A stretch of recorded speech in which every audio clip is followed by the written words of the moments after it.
জনগণের রাস্তা অর্জনে নবীন কর্মকর্তাদের প্রধানমন্ত্রীর নির্দেশ, সন্ত্রাস জঙ্গিবাদ দমনে পুলিশের প্রশংসা।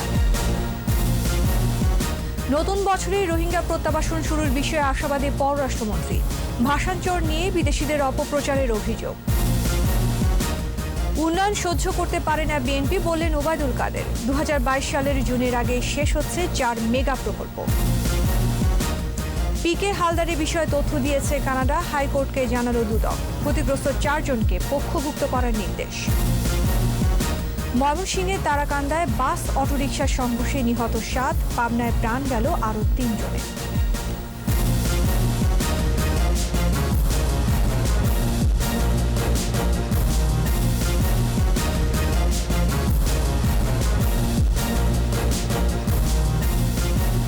শুনছিলেন ফার্স্ট সিকিউরিটি ইসলামী ব্যাংক লিমিটেড সংবাদ শিরোনাম। আমন্ত্রণ রাত 11টার 21 সংবাদে, সাথে আছি আমি আশা সাবেরা। দর্শক, 21 টেলিভিশনের সংবাদ একই সাথে সরাসরি দেখতে পাবেন আমাদের ফেসবুক পেজ www.facebook.com/2124 অনলাইনে। এছাড়া সংবাদে আরও থাকছে, ভাগাড়ে পরিণত রাজধানীর বেশিরভাগ লেক খাল, দুর্গন্ধে অতিষ্ঠ জনজীবন, বিশুদ্ধ পানিতে মরছে জলজ প্রাণী।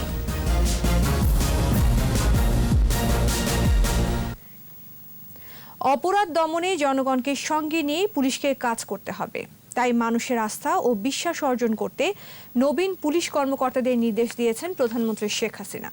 37তম বিসিএস এর পুলিশ কর্মকর্তাদের সমাপনী কুচকাওয়াজে ভার্চুয়ালি যোগ দেন প্রধানমন্ত্রী শেখ হাসিনা। এই সময় অপরাধের ধরন বদলে গেছে উল্লেখ করে পুলিশকে সময় উপযোগী আধুনিক বাহিনী হিসেবে গড়ে তোলার অঙ্গীকার করেন প্রধানমন্ত্রী। বিস্তারিত জানাচ্ছেন আকবর হোসেন সুমন। রাজশাহীর সারদায় বাংলাদেশ পুলিশ একাডেমিতে শিক্ষানবিশ সহকারী পুলিশ সুপারদের প্রশিক্ষণ সমাপনী কুচকাওয়াজ অনুষ্ঠান। এতে গণভবন থেকে ডিজিটাল প্ল্যাটফর্মে যুক্ত হন প্রধানমন্ত্রী শেখ হাসিনা।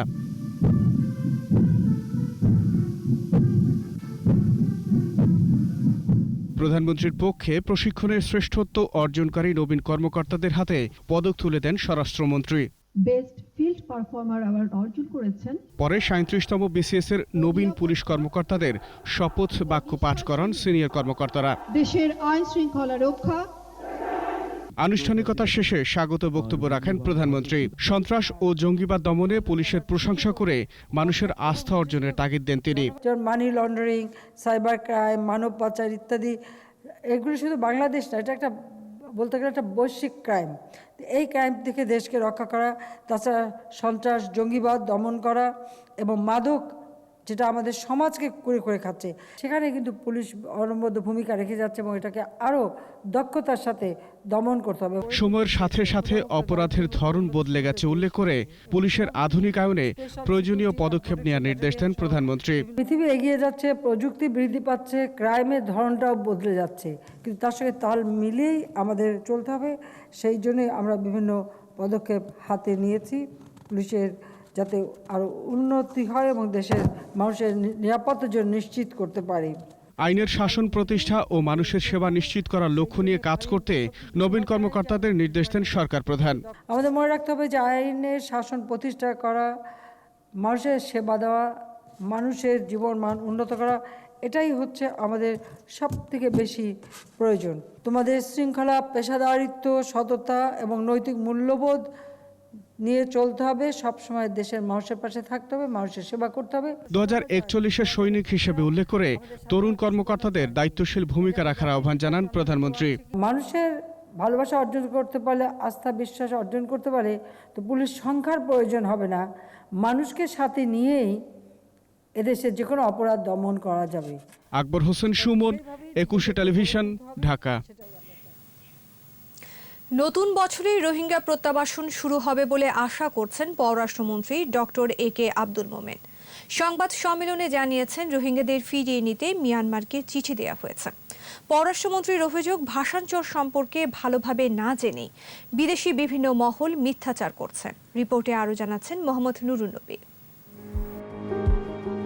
দ্বিপাক্ষিক বহুপাক্ষিক উদ্যোগ শেষে আইনগত প্রক্রিয়ার পরও বাস্তুচ্যুত কোনো রোহিঙ্গাকে মিয়ানমারে ফেরত পাঠানো যায়নি। বারবার কথা দিয়েও কথা রাখেনি মিয়ানমার। শেষ পর্যায়ে এসে ভেস্তে গেছে সবকিছুই। সব মিলিয়ে 6 লাখ রোহিঙ্গার তালিকা দেওয়ার পর 28,000কে ভেরিফাই করেছে দেশটি।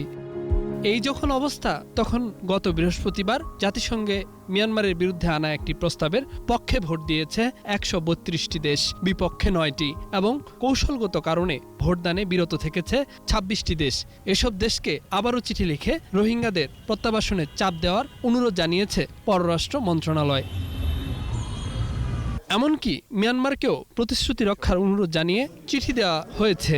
আমরা প্রত্যেকটা চিঠি দিয়েছি। আমি পররাষ্ট্রমন্ত্রী হিসাবে আমরা আজকেই পাঠিয়েছি, যারা আমাদের সপক্ষে দিয়েছেন কিংবা বিপক্ষেও দিয়েছেন তাদের সবাইকে একটা পত্র পাঠিয়েছি। আমি আমার কাউন্টার পার্ট মায়ানমার ওনাকে বলেছি যে নতুন বছরে আপনার অভিনন্দন, শুভেচ্ছা, আর সেই সাথে আমরা চাই যে এই প্রসেসটা চালু হোক। এগুলো লোকগুলো না নিলে অশান্তি হওয়ার সম্ভাবনা, আর অশান্তি হলে সবার জন্যে মুশকিল। স্বেচ্ছায় রোহিঙ্গারা ভাসান চলে যাচ্ছে, তবে বিষয়টি নিয়ে অপপ্রচার চলছে বলে অভিযোগ মন্ত্রীর। কারণ আমাদের উদ্দেশ্য ওখানে নিয়ে যাওয়া না, আমাদের উদ্দেশ্য যে তারা they should go back to Myanmar. We are trying our best. তো সেইটা নিয়ে একটা নেতিবাচক প্রচারণা বিদেশে হচ্ছে। দুনিয়ার সব মাতব্বররা যারা আমাদের খালি উপদেশ দেন, আমাদের বলে আপনারা নেন, তারা তো কেউ অগ্রসরদের নেন নাই। They have a responsibility. এদিকে চীনের মধ্যস্থতায় বাংলাদেশ মিয়ানমার ত্রিপাক্ষিক বৈঠকেরও প্রস্তুতি চলছে। প্রত্যাবাসন ইস্যুতে জাপানও কাজ করছে বলেই জানান পররাষ্ট্রমন্ত্রী। চীন এইটার মেজর উদ্যোক্তা, তারা এর উপরে লেগেই আছে। দে আর ওয়ার্কিং অন ইট। আমরা নতুন ডেট আমরা সবসময় রেডি। মোহাম্মদ নুরুন নবী, ২১ টেলিভিশন, ঢাকা। সরকারের উন্নয়ন সহ্য করতে পারছে না বলেই আন্দোলনের হুমকি দিচ্ছে বিএনপি। একথা বলেছেন আওয়ামী লীগ সাধারণ সম্পাদক এবং সড়ক পরিবহন ও সেতুমন্ত্রী ওবায়দুল কাদের। বিএনপি এখন সাংগঠনিক ক্ষমতাহীন বলেও মন্তব্য করেন তিনি। সচিবালয়ে সংবাদ সম্মেলনে মন্ত্রী আরও জানান, ২০২২ সালের জুনের আগেই শেষ হচ্ছে ৪ মেগা প্রকল্প: পদ্মা সেতু, metro rail, Dhaka elevated expressway এবং কর্ণফুলী টানেলের নির্মাণ কাজ। রিপোর্টে আরও জানাচ্ছেন মোহাম্মদ নুরুন নবী। করোনা মহামারী দেশের চলমান উন্নয়ন প্রকল্পগুলোর গতি ধীর করলেও সকল প্রতিকূলতা কাটিয়ে এগিয়ে চলছে পদ্মা সেতু, metro rail, Dhaka elevated expressway এবং কর্ণফুলী টানেলের নির্মাণযোগ্য। ২০২২ সালের জুন নাগাদ এই ৪ প্রকল্পের সব কাজ শেষ হয়ে যাবে, উন্মুক্ত হবে জনগণের চলাচলের জন্য। সরকারের ধারাবাহিকতা আছে বলেই উন্নয়নের এমন ধারা চলছে। সচিবালয়ে এমন কথাই জানালেন সংশ্লিষ্ট মন্ত্রী। Karnaphuli tunnel, metro rail, Padma সেতু, ঢাকা এলিভেটেড এক্সপ্রেস গতি পেয়েছে কাজে এবং দ্রুত এগিয়ে যাচ্ছে। আমরা তো আগামী বছর আমাদের এই মেগা প্রকল্প সবগুলোই উদ্বোধন করতে পারবো বলে সে লক্ষ্যে আমরা কাজ করে যাচ্ছি। প্রধানমন্ত্রী শেখ হাসিনার দূরদর্শী নেতৃত্বের কারণে করোনা মহামারীর মতো দুর্যোগ মোকাবিলা করা গেছে জানিয়ে ওবায়দুল কাদের বলেন, সবার কর্মসংস্থান নিশ্চিত করাকে আগামী দিনের চ্যালেঞ্জ হিসেবে নিয়েছে সরকার। সরকারের স্থায়িত্বটা যে কত দরকার সেটা গত ১২ বছরে একটা সরকার ক্ষমতা থাকার ফলে যে উন্নয়ন হয়েছে, ঈর্ষণীয় যে সাফল্য বাংলাদেশের অর্জন, এগুলো তো একেবারে আন্তর্জাতিকভাবেই স্বীকৃত। সমসাময়িক রাজনীতি নিয়েও কথা বলেন আওয়ামী লীগের সাধারণ সম্পাদক। বিএনপির সমালোচনা করে বলেন, মেঠো বক্তৃতা আর বিবৃতি দিয়ে দল চালানো যায় না। হ্যাঁ, তারা প্রতি বছরই আন্দোলন করে। বছরের শুরুতেই বলে যে এইবার আমরা সরকার পতনের আন্দোলন, এইবার আমরা গণ অভ্যুত্থান করব। গণ অভ্যুত্থানের গর্জন তো দূরের কথা, ছোট্ট একটা ঢেউও তাদের আন্দোলনে এ যাবৎ কেউ লক্ষ্য একটা রিপেলও দেখতে পায়নি।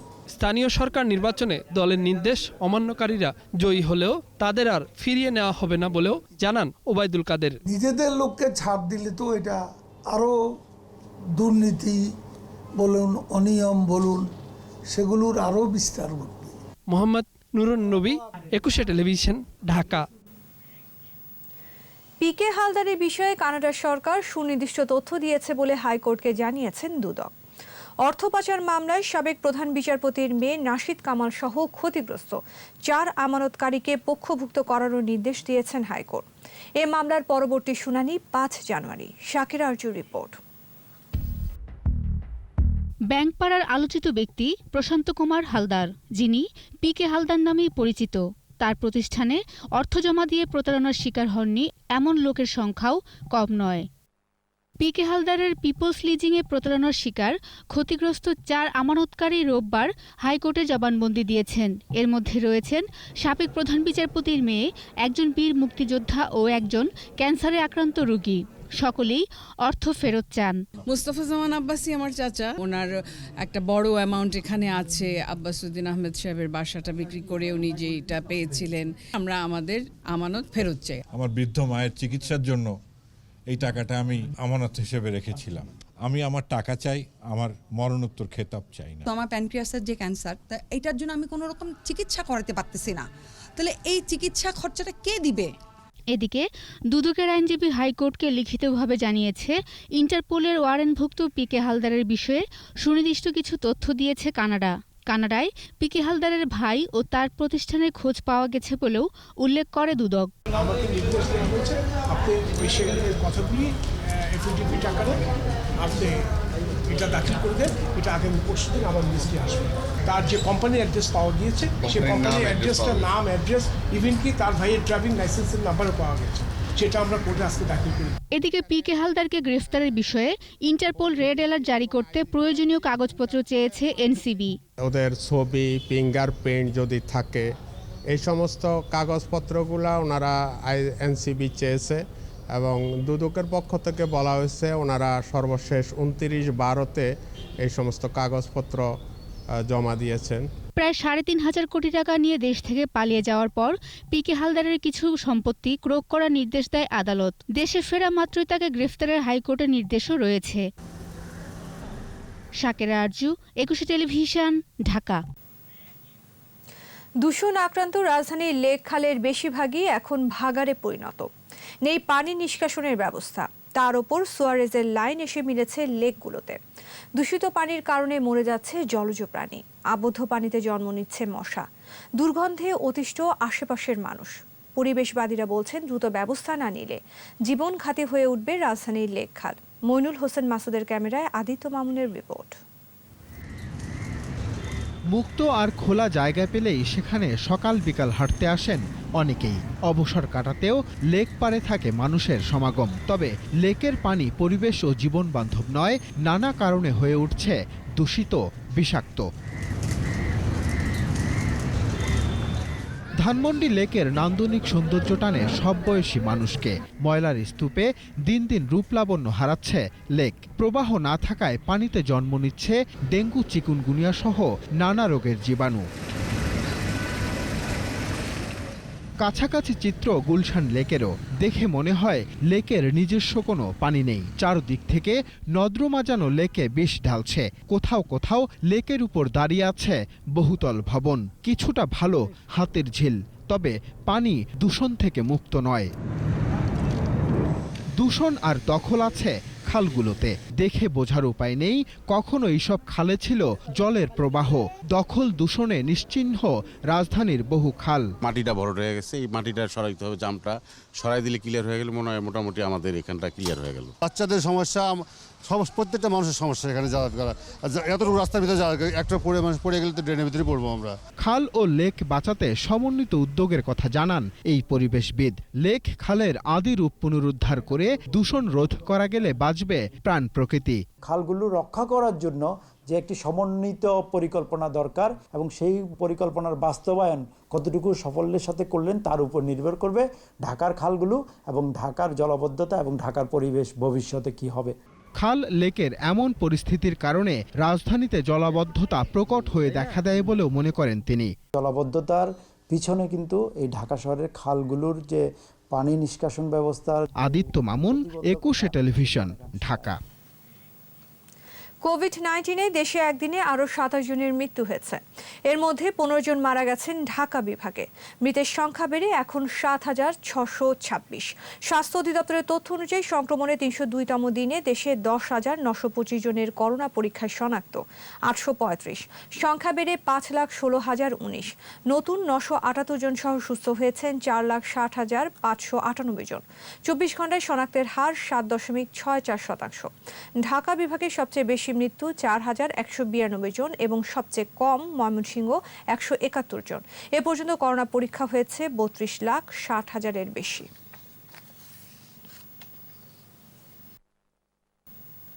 ময়মনসিংহের তারাকান্দায় বাস সিএনজি অটোরিকশার সংঘর্ষে একই পরিবারের 6 জন সহ 7 জন নিহত হয়েছেন। দুপুরে দুর্ঘটনার পর বাসটি জব্দ করলেও চালক পালিয়ে গেছেন। এদিকে পাবনায় সড়ক দুর্ঘটনায় নিহত হয়েছে 3 জন। প্রতিনিধিদের সহায়তায় রত্না জামানের রিপোর্ট। দুপুরে ময়মনসিংহের তারাকান্দার গাছতলা বাজারে নেত্রকোনা থেকে ছেড়ে আসা ঢাকাগামী শাহজালাল পরিবহনের বাসের সাথে সিএনজি চালিত অটোরিকশার সংঘর্ষ হয়। এতে অটোরিকশার চালকসহ নিহত হন 7 জন। ফায়ার সার্ভিস ও পুলিশ দুমড়ে মুচড়ে যাওয়া অটোরিকশা থেকে মৃতদেহ উদ্ধার করে। নিহতদের মধ্যে রয়েছে এক নবজাতক শিশু। বাকিরা হলেন নবজাতকের মা মাসুমা ও বাবা মাওলানা ফারুক, ফারুকের ভাই নিজামুদ্দিন, ফারুকের ভাবি জ্যোৎস্না, বোন জুলেখা এবং চালক রাকিবুল। অটোরিকশাটা ক্রস করে সিএনজি যখন আর কি তখন কাই শাহজালাল সামনে মাঝখানে মারিয়ে দেয়া গাড়িটার ব্রেক করে নাই শাহজালাল গাড়িটা একবারে শেষে প্রায় 200 গজের মতো এই পর্যন্ত আছে। আমরা 4-5 জন লাশগুলো বাড়ি করছি। মাসুমা 3 দিন আগে ময়মনসিংহে হাসপাতালে নবজাতকের জন্ম দেওয়ার পর তারা সপরিবারে বাড়ি ফিরছিলেন। নিহতদের বাড়ি নেত্রকোনার পূর্ব ধলাই। লাশগুলো পড়েছিল সিএনজি এবং শাহজালাল পরিবহনের মুখোমুখি সংঘর্ষ। এদিকে পাবনার ঈশ্বরদীতে 2টি সড়ক দুর্ঘটনায় 3 জন নিহত হয়েছে, আহত হয়েছে 4 জন। সকালে নসিমন উল্টে 2 নির্মাণ শ্রমিক আর সলিমপুরে ট্রাকের ধাক্কায় এক নসিমন চালক নিহত হয়েছেন। নিহতরা সবাই কুষ্টিয়া জেলার ভেড়ামারা ও মিরপুর উপজেলার বাসিন্দা। রত্না জামান, 21 টেলিভিশন। নিচ্ছি প্রিমিয়ার ব্যাংক লিমিটেড সংবাদ বিরতি। নো মাস্ক নো সার্ভিস বিধি মেনে চলুন, সুস্থ থাকুন। যখন ফিরছি তখন অন্যান্য খবরের সঙ্গে আরও থাকবে। পেঁয়াজ আমদানির যৌক্তিকতা নেই, শুল্ক আরোপের প্রস্তাব করবে বাণিজ্য মন্ত্রণালয়। কয়েকটি জেলায় মৃদু শৈত্যপ্রবাহ, হিম হাওয়া আর কুয়াশায় ফসলের ক্ষয়ক্ষতি। আবারও আমন্ত্রণ রাত 11টার 21 সংবাদে। লোভ ও প্রলোভনের ঊর্ধ্বে উঠে দেশের জন্য কাজ করলেই বঙ্গবন্ধুকে সম্মান জানানো হবে বলে মন্তব্য করেছেন প্রধানমন্ত্রী জ্বালানি উপদেষ্টা তৌফিক ইলাহি চৌধুরী। পরিবেশ, বন ও জলবায়ু পরিবর্তন মন্ত্রণালয় আয়োজিত ওয়েবিনারে নতুন প্রজন্মকে বঙ্গবন্ধুর জীবন দর্শন সম্পর্কে সুষ্ঠুভাবে জানানোর তাগিদ দেন বক্তারা। আদিত্য মামুনের রিপোর্ট। জাতির পিতার জীবন, কর্ম ও দর্শন নিয়ে অনলাইন আলোচনার আয়োজন করে পরিবেশ, বন ও জলবায়ু পরিবর্তন মন্ত্রণালয়। আলোচনায় উঠে আসে স্বাধীন, সার্বভৌম, অসাম্প্রদায়িক বাংলাদেশ বিনির্মাণে বঙ্গবন্ধুর ত্যাগ ও সংগ্রামের কথা। আমি যদি এই মুহূর্তে দেশ গড়ার পাশাপাশি বঙ্গবন্ধু বন্যপ্রাণী বিষয়ক আইন পাশ করেছিলেন, পরিবেশ সুরক্ষায় নিয়েছিলেন যুগান্তকারী পদক্ষেপ, জানান বক্তারা। সুস্থ সুন্দর পরিবেশে গুরুত্ব দিয়ে উপলব্ধি করেছিলেন। আলোচনায় পরিবেশ, বন ও জলবায়ু মন্ত্রী তুলে ধরেন বঙ্গবন্ধুর বর্ণাঢ্য রাজনৈতিক জীবনের নানা দিক। বিশ্বমঞ্চে জাতির পিতার ভাবমূর্তি ওই সময় রাষ্ট্রনায়কদের প্রভাবিত করেছিল বলে জানান তিনি। চ্যান্সেলর মিস্টার উইলিয়াম রানিল বলেছেন, শেখ মুজিবকে হত্যার জন্য মানব জাতিকে কেউ তোমাদের আর বিশ্বাস করবে না। জাতির পিতার জন্ম শতবর্ষে তাকে জানার মাধ্যমে বাংলাদেশের অভ্যুদয়ের ইতিহাস জানা সম্ভব বলেও উল্লেখ করেন তিনি। বাংলাদেশ ও বাঙালির প্রতি অথল ভালোবাসার নেতা থেকে বাঙালির পরম আত্মীয়ে পরিণত হয়েছে। নতুন প্রজন্মের উপলব্ধিতে বঙ্গবন্ধু চিরজাগরুক থাকবে উল্লেখ করে প্রধানমন্ত্রী জ্বালানি বিষয়ক উপদেষ্টা বলেন, স্বার্থ ত্যাগ করে দেশের জন্য কাজ করলেই বঙ্গবন্ধুকে সম্মান জানানো হবে। যেমন বঙ্গবন্ধু আমাদেরকে শিখিয়ে গিয়েছিলেন একটা সাধারণ সাদামাটা জীবন, সেভাবে যেন আমরা একটা আত্মোপলব্ধির জন্য এবং জীবনের মূল্যবোধের অনুসন্ধানে আমরা যেন আমরা নিজেরা জীবনকে অতিবাহিত করি। ধ্বংসযজ্ঞে দাঁড়িয়ে বঙ্গবন্ধু যে দেশ দিয়ে গেছেন তার যত্ন আগামীর প্রজন্মকে নিতে হবে বলেও উল্লেখ করেন তৌফিক ইলাহি চৌধুরী। পরিসংখ্যান তো যথেষ্ট, কিন্তু পরিসংখ্যানের ছাড়াও একটু উপলব্ধির মধ্যে আনতে হবে বঙ্গবন্ধুকে। আদিত্য মামুন, 21 টেলিভিশন, ঢাকা। বর্ণাঢ্য আয়োজনে স্বাধীনতার সুবর্ণ জয়ন্তী উদযাপন করবে সরকার। সংবাদ সম্মেলনে মুক্তিযুদ্ধ মন্ত্রী জানিয়েছেন 26 মার্চ শুরু হবে অনুষ্ঠান। মন্ত্রী বলেন, করোনার ব্যাপকতা না থাকলে ঐতিহাসিক সোহরাওয়ার্দী উদ্যানে হবে মূল আয়োজন। বিস্তারিত সাইদুল ইসলামের রিপোর্টে। স্বাধীনতার সুবর্ণ জয়ন্তী উদযাপন নিয়ে মন্ত্রী পর্যায়ের প্রথম বৈঠকে যোগ দেন পররাষ্ট্রমন্ত্রী, স্থানীয় সরকার মন্ত্রী, তথ্যমন্ত্রী ও আইসিটি প্রতিমন্ত্রী। মুক্তিযুদ্ধ বিষয়ক মন্ত্রীর সভাপতিত্বে বৈঠকে বেশ কিছু সিদ্ধান্ত হয়। ঘণ্টাব্যাপী বৈঠক শেষে সংবাদ সম্মেলনে মুক্তিযুদ্ধ বিষয়ক মন্ত্রী বলেন, স্বাধীনতার সুবর্ণ জয়ন্তীর অনুষ্ঠান হবে আড়ম্বরপূর্ণ।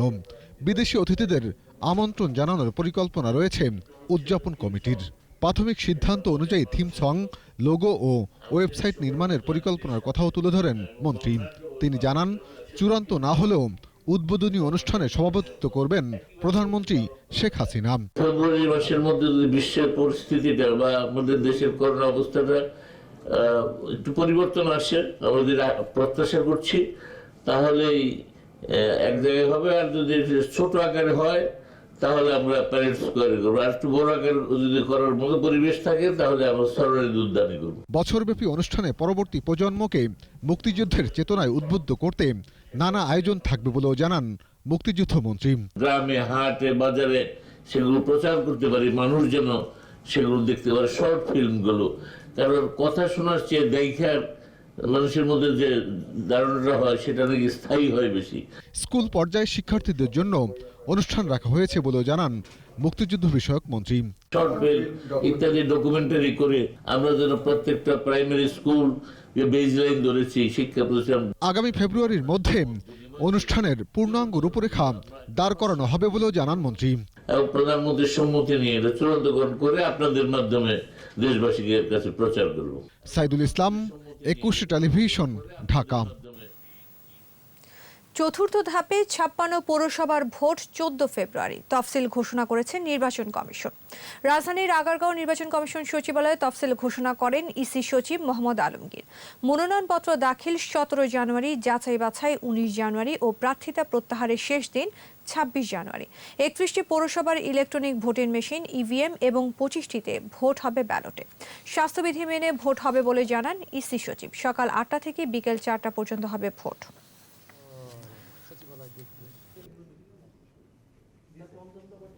মনোনয়নপত্র দাখিলের শেষ তারিখ 17 জানুয়ারি 2021। মনোনয়নপত্র বাছাই 19 জানুয়ারি, প্রার্থিতা প্রত্যাহার 26 জানুয়ারি, ভোট গ্রহণ 14 ফেব্রুয়ারি। 56টার মধ্যে 31টা পৌরসভায় ইভিএমের মাধ্যমে ভোট হবে, আর অবশিষ্ট 25টা পৌরসভায় ব্যালট পেপারের মাধ্যমে নির্বাচন হবে। আওয়ামী লীগের সাবেক সাধারণ সম্পাদক সৈয়দ আশরাফুল ইসলামের দ্বিতীয় মৃত্যুবার্ষিকীতে বনানী কবরস্থানে শ্রদ্ধা নিবেদন করেন পরিবারের সদস্যরা। এই সময় তার বিদেহী আত্মার শান্তি কামনায় দোয়া করা হয়। বঙ্গবন্ধুর ঘনিষ্ঠ সহচর সৈয়দ নজরুল ইসলামের পুত্র সৈয়দ আশরাফ রাজধানীতে পারফেক্ট ম্যান হিসেবে পরিচিতি পেয়েছেন। ত্যাগী নেতা হিসেবে দলের প্রতি অনুগত থেকেছেন আমৃত্যু। শ্রদ্ধা নিবেদন শেষে স্মৃতিচারণ করেন তার বোন সাংসদ সৈয়দা জাকিয়া লিপি।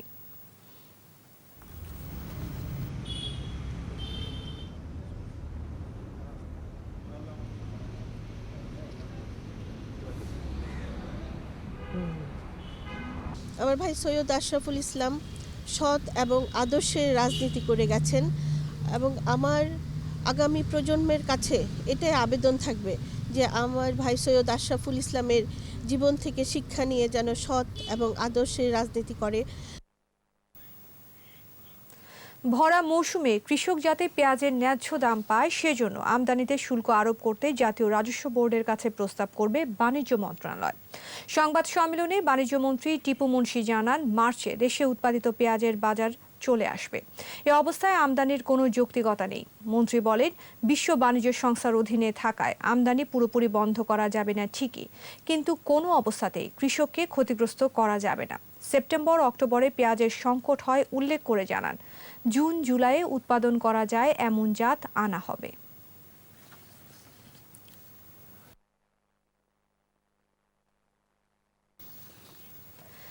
করোনা ভ্যাকসিন নিয়ে সরকারের কর্মপরিকল্পনা জনসম্মুখে প্রকাশের দাবি জানিয়েছেন বিএনপির মহাসচিব মির্জা ফখরুল ইসলাম আলমগীর। সকালে দলের গুলশান কার্যালয়ে সংবাদ সম্মেলনে তিনি করোনা ভ্যাকসিন সংগ্রহ, বিতরণ মূল্য, কতজনকে দেয়া হবে এর রোডম্যাপ প্রকাশের দাবি জানান। একই সঙ্গে ভ্যাকসিন বিনামূল্যে বিতরণের প্রস্তাব করেন বিএনপি মহাসচিব।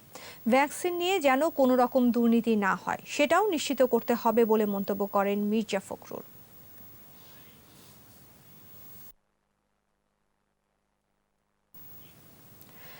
রংপুর বিভাগ সহ দেশের উত্তর পশ্চিম জনপদের বেশ কয়েকটি জেলায় বইছে মৃদু শৈত্যপ্রবাহ।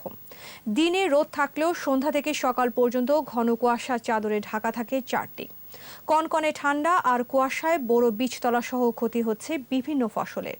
প্রতিনিধিদের সহায়তায় আরও জানাচ্ছেন সমর ইসলাম। রংপুর বিভাগ সহ নওগাঁ, পাবনা, যশোর, চুয়াডাঙ্গা এবং মৌলভীবাজারের শ্রীমঙ্গলে মৃদু শৈত্যপ্রবাহ অব্যাহত রয়েছে। উত্তরের জেলা ঠাকুরগাঁওয়ে প্রায় 1 মাস ধরে দুপুরে রোদ থাকলেও সন্ধ্যা থেকে সকাল পর্যন্ত বৃষ্টির মতো ঝরে ঘন কুয়াশা। এতে বুড়ো বীজতলা কোল্ড ইনজুরিতে আক্রান্ত হয়ে হলুদ হয়ে মরে যাচ্ছে। সেচ ও কীটনাশক প্রয়োগ করেও ফল পাচ্ছেন না বলে জানান চাষিরা। বিচন নষ্ট হয়ে যাচ্ছে, এই জন্য পলিথিন ঢাকা দিয়ে এনে রক্ষা হচ্ছে না। কয়েকদিনের ঘন কুয়াশা আর ঠান্ডার প্রভাব পড়েছে গাইবান্ধার পোল্ট্রি খামারগুলোতে। রোগে আক্রান্ত হচ্ছে মুরগি, ছোট হচ্ছে ডিমের আকার। এতে আয় কমেছে খামারিদের। শীতের জন্য মুরগিও খাটতে পারছে না, কিন্তু ডিমও ছোট দেয়। মুরগি খুব একটা বাড়তেছে না, তারপরে খাইতেছে না, আর বাজারের অবস্থা খুব ভালো না। নওগাঁতেও বইছে মৃদু শৈত্যপ্রবাহ। দিনে সূর্যের দেখা মিললেও বিকেল থেকে হিমেল হাওয়ায় বাড়ে শীতের দাপট। ঘন কুয়াশায় ক্ষতি হচ্ছে বুড়ো ধানের বীজতলা। কৃষকরা জানান কোল্ড ইনজুরির কারণে হলুদ হয়ে মরে যাচ্ছে বুড়ো ধানের চারা। কুয়াশা ধরছিল দেখে বেসনটা ফেলার পর বেসনটা ওঠেনি গো। কুয়াশার কারণে বিচুন মরে যাচ্ছে, তার কারণে আমি 8 বিঘা মাটি আমি লাগাতে পারবো না। চুয়াডাঙ্গায় টানা 2 সপ্তাহ ধরে কুয়াশার সঙ্গে বইছে শৈত্যপ্রবাহ। বুড়ো ধানের বীজতলা কোল্ড ইনজুরিতে আক্রান্ত হওয়ায় দুশ্চিন্তায় কৃষক। কুয়াশা এবং ঠান্ডার কারণে পাতাগুলো নষ্ট হয়ে যাচ্ছে, এতে করে আশানুরূপ ফল আমরা পাবো না মনে করছি। এদিকে ঢাকার কেরানীগঞ্জে প্রধানমন্ত্রী শেখ হাসিনার দেয়া উপহার হিসেবে অসহায় ও দুস্থ শীতার্তদের মাঝে 6000 কম্বল বিতরণ করা হয়েছে।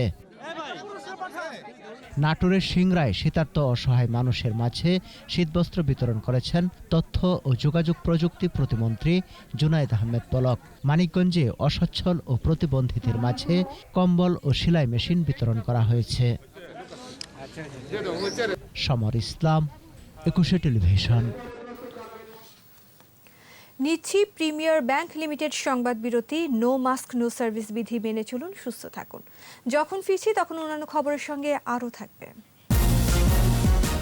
করোনা কালেও কমেনি নারীর প্রতি সহিংসতা, প্রতি উপজেলায় ট্রাইব্যুনাল গঠনের পরামর্শ। আমন্ত্রণ আবারও রাত 11টার 21 সংবাদে। করোনার বিয়োভল সময়েও কমেনি ধর্ষণ সহ নারীর প্রতি সহিংসতা। কন্যা, শিশু ও নারীর প্রতি সহিংসতাকে সামাজিক ক্ষত উল্লেখ করে সমস্যা সমাধানের প্রতি উপজেলায় নারী বিষয়ক ট্রাইব্যুনাল গঠনের পরামর্শ বিশেষজ্ঞদের। বিস্তারিত জানাচ্ছেন মিনারা দিবা। নারীর প্রতি সহিংসতা এবং নির্যাতন প্রতিরোধে করণীয় বিষয়ে জাতীয় সংসদ ভবনের মিডিয়া সেন্টারে মিট দ্য প্রেস অনুষ্ঠানে তুলে ধরা হয় নারীর প্রতি সহিংসতার চিত্র। অনুষ্ঠানে উঠে আসে সহিংসতার নানা তথ্য। জানানো হয় নির্যাতনের শিকার নারীদের সহায়তায় প্রতিষ্ঠিত জাতীয় হেল্পলাইন 109 2020 সালের আগস্ট পর্যন্ত এখান থেকে সহায়তা নিয়েছেন 9,03,830 জন নারী ও শিশু।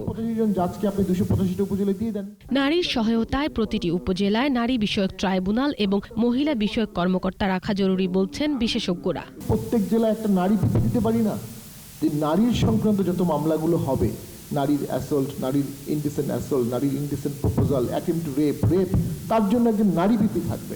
ধর্ষণের কারণ খুঁজে বের করার ওপর জোর দেন সংসদ সদস্য আরমা দত্ত।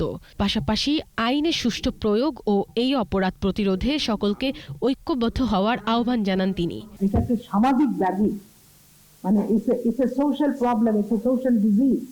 কিভাবে ধর্ষণ কমানো যায়, কেন বাড়ছে সেটার জন্য অনেক আমরা জানি, এবং এটা কিভাবে থামানো যায় সেটারও চেষ্টা হচ্ছে, কিন্তু এটা একক সরকারের উপরে চাপিয়ে দিলে তো চলবে না। পারিবারিক মূল্যবোধের পাশাপাশি ধর্মীয় অনুশাসন মেনে চলার তাগিদ দেন সংসদ সদস্য শামসুল হক টুকু। নারী নির্যাতন বলেন, এসিড নিক্ষেপ বলেন, ইভটিজিং বলেন, এর বিরুদ্ধে যদি আমরা কাজে না লাগাই, অর্থাৎ ওই কথা, সুনাগরিক হিসেবে আমার যা দায়িত্ব প্রতিটি নাগরিককে আনতে হবে। নাগরিকদের সম্মিলিত প্রচেষ্টা ধর্ষণ প্রতিরোধের কার্যকরী উপায় হতে পারে বলে মত বক্তাদের।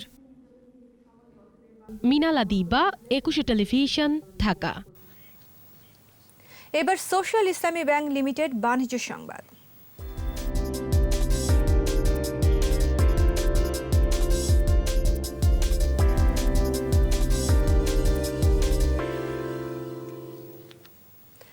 তাৎক্ষণিক ব্যাংক হিসেব খোলার সুবিধার্থে ফার্স্ট সিকিউরিটি ইসলামী ব্যাংকের কেওয়াইসি ভিত্তিক সলিউশন FSIBL ফ্রিডমের উদ্বোধন করা হয়েছে। ভিডিও কনফারেন্সের মাধ্যমে FSIBL ফ্রিডমের উদ্বোধন করেন ব্যবস্থাপনা পরিচালক সৈয়দ ওয়াসেক মোহাম্মদ আলী। অনুষ্ঠানে অন্যান্যদের মধ্যে ব্যাংকের অতিরিক্ত ব্যবস্থাপনা পরিচালক আব্দুল আজিজ ও মোহাম্মদ মোস্তফা খায়ের, উপব্যবস্থাপনা পরিচালক মোহাম্মদ জহুরুল হক ও মোহাম্মদ মাসুদুর রহমান শাহ, প্রধান কার্যালয়ের বিভাগীয় প্রধান, সকল আঞ্চলিক প্রধান এবং শাখা ব্যবস্থাপক সহ ঊর্ধ্বতন কর্মকর্তারা অংশগ্রহণ করেন।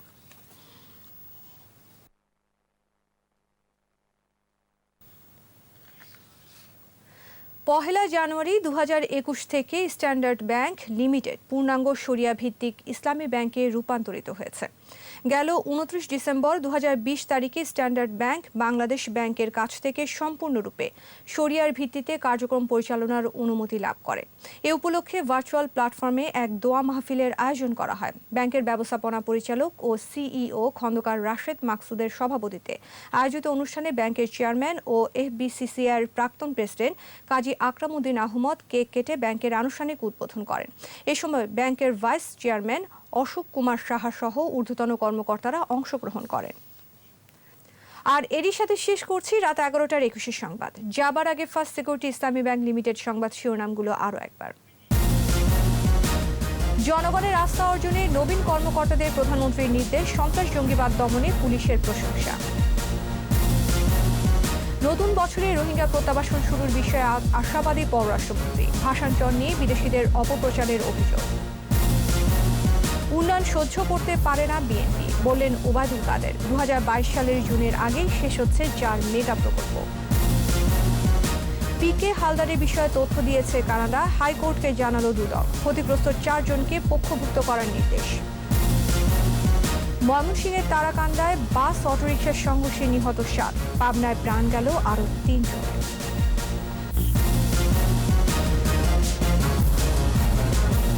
সর্বশেষ খবর জানতে ডায়াল করুন 2021 নম্বরে আর ভিজিট করুন 21-tv.com এই ওয়েবসাইটে। এছাড়া ফেসবুকে লগ ইন করতে পারেন facebook.com/2124 অনলাইন। পরের সংবাদ রাত 1টায় দেখার আমন্ত্রণ রইল। স্বাস্থ্যবিধি মেনে চলুন, সুস্থ থাকুন, ধন্যবাদ।